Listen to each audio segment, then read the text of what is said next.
मित्रों, एक बार पुनः आपके सामने हाजिर हूँ। टॉपिक आज ट्रांसलेशन का है। ट्रांसलेशन में मैंने इंडेफिनिट और कॉन्टिन्यूअस का वीडियो मैंने डाल दिया था। अब एक तरह का रह गया था परफेक्ट टेंसेस का। परफेक्ट टेंसेस में पहचान ये होता है, ये हिंदी में अगर कोई वाक्य दिया गया हो तो लास्ट में चुका चुकी होता है और या लिया लिए इस तरह से आता है। इंग्लिश में लिखा रहेगा तो उसको कैसे पहचानेंगे? हैज, हैव और हैड आता है और मेन वर्ड का थर्ड फॉर्म होता है। ये दिया तो आप समझ लीजिए कि वो परफेक्ट टेंस है। ये पहचान हो गया है। अब देखिए, परफेक्ट का अगर प्रेजेंट टेंस में कोई वाक्य दिया गया है, जैसे, और प्रेजेंट का तो मैंने पहले बताया एक ही बार कि लास्ट में ह वाली अक्षर है वो आता है।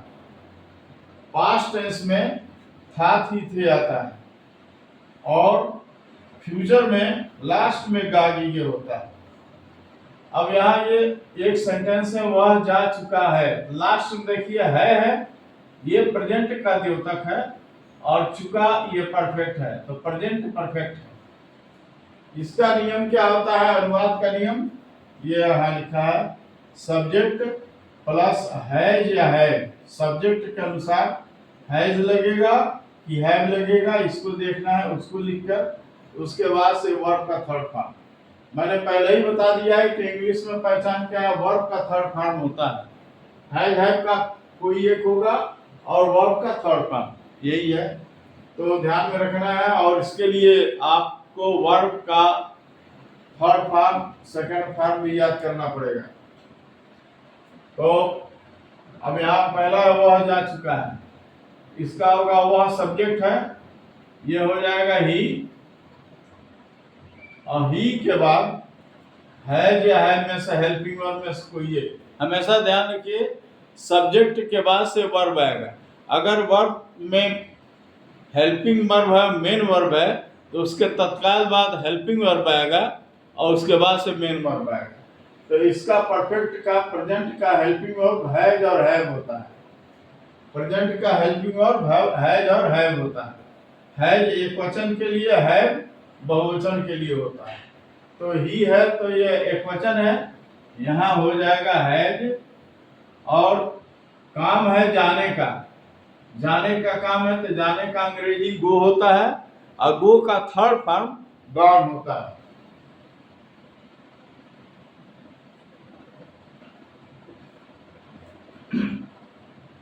He has gone हो गया, उसने चाय पी लिया है। उसने चाय पी लिया है। अब यहाँ देखिए, चुका नहीं है बल्कि लिया है। मैंने यहाँ लिखा भी है कि काम खत्म होने का ये भी संकेत है, जैसे चुका चुकी है वैसे लिया लिया। तो चाय पी लिया है यानी चाय पीने का काम खत्म है, तो लिया है तो ये प्रेजेंट हुआ, ये परफेक्ट हो गया। उसने मतलब कि वह, उसने का मतलब वह, लड़का होगा तो ही, लड़की होगी तो शी। तो मान लीजिए ही लिखते हैं, ही सब्जेक्ट हो गया और ही के साथ ही साथ हैज लिख देंगे। इसके बाद से हेल्पिंग वर्ब, उसके बाद से मेन वर्ब। मेन वर्ब पीना है। पीना, पीने का अंग्रेजी क्या होता है? ड्रिंक। पीने का अंग्रेजी ड्रिंक होता है। ड्रिंक का थर्ड फॉर्म होता है ड्रंक। DRUNK, drunk. इसके बाद से चाय, द टी।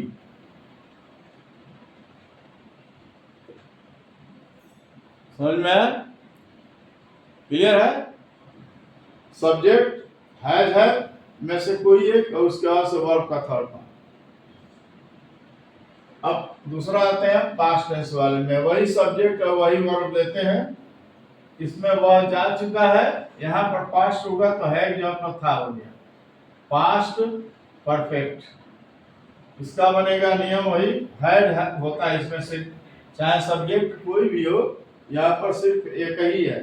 तो यहाँ कोई ज़्यादा दिक्कत नहीं है, कुछ भी सब्जेक्ट हो हेड लिखना है। तो पहले लिख दिया ही, उसके बाद से हेड, और ये इस खानदान का आता है, हेड का खानदान आता है, तो मेन वर्ब थर्ड फॉर्म। यहाँ गो है तो गो का जैसे यहाँ लिखे हैं थर्ड फॉर्म गॉन, वह जा चुका था हो जाएगा, वह जा चुका था।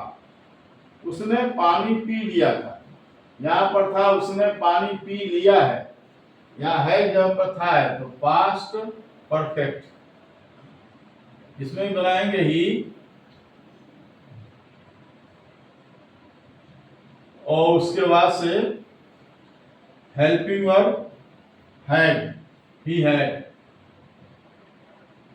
पीने का अंग्रेजी ड्रिंक होता है, ड्रिंक का थर्ड फॉर्म जैसे यहाँ लिखा है ड्रंक, ही हैड ड्रंक, और क्या पिया तो पानी पिया, द वाटर।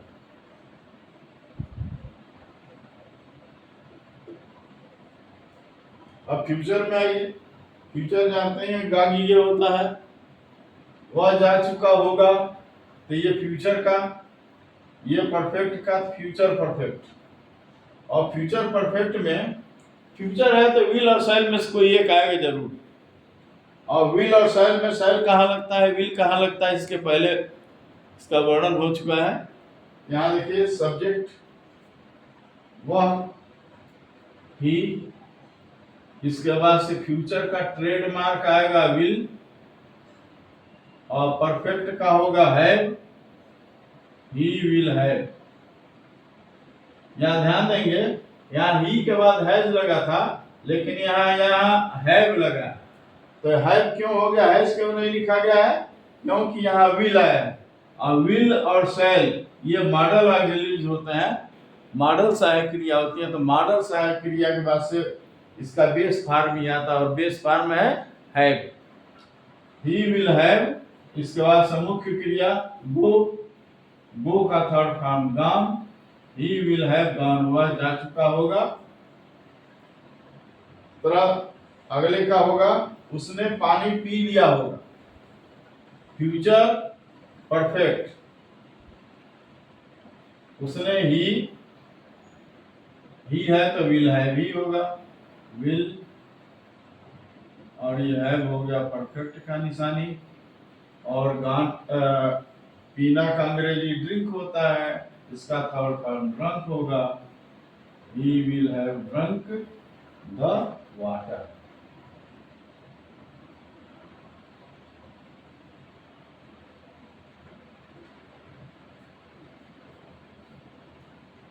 तो बच्चों ये हो गया परफेक्ट टेंस, सारे परफेक्ट टाइप हो गया सारे टेंसेज में, प्रेजेंट, पास्ट और फ्यूचर के। और जब बताया गया था कि हर टेंस के 4 टाइप होते हैं, तो मैंने आपको 3 टाइप बता दिया है, इंडेफिनिट, कंटिन्यूअस और परफेक्ट और परफेक्ट कंटिन्यूअस। 3 मैंने इसलिए पहले बताया कि तीनों पहले आप लोग खूब रिवाइज कर लें, रिवाइज करने के बाद से जब पारंगत हो जाएंगे, उसके बाद से फिर मैं परफेक्ट कंटिन्यूअस पर ध्यान दूंगा। आपसे यही आग्रह है कि घर पे इंडेफिनिट मैं आपको जो सलाह दे रहा हूँ उसको ध्यान से समझें। इंडेफिनिट, कंटिन्यूअस और परफेक्ट पर खूब आप रिवीजन करें। जब इसमें अच्छे हो जाएंगे, इसके लिए मैं सोच रहा हूँ कि एक हफ्ते के बाद से फिर ट्रांसलेशन का जो चौथा टाइप है परफेक्ट कंटिन्यूअस, फिर उसको मैं समझाऊंगा, तो आपको फिर कोई दिक्कत नहीं होगी। आशा है कि आप लोग इस टाइप को अनुवाद करने के विषय में भली बात समझ गए होंगे। और आपसे आग्रह है कि अगर वीडियो अच्छा लगा हो तो आप इसको लाइक, सब्सक्राइब करिए, और कमेंट में भी हमें कुछ हमारे मेहनत के विषय में, हमारे वर्कआउट के विषय में कुछ लिखें। इससे हमें एक दिशा मिलेगी आपके कमेंट से, और क्या क्या चाहते हैं और किस किस टॉपिक पर वीडियो बनाया जाए। आशा है कि आप लोग इसका ख्याल रखेंगे, ऐसे ही करेंगे। धन्यवाद।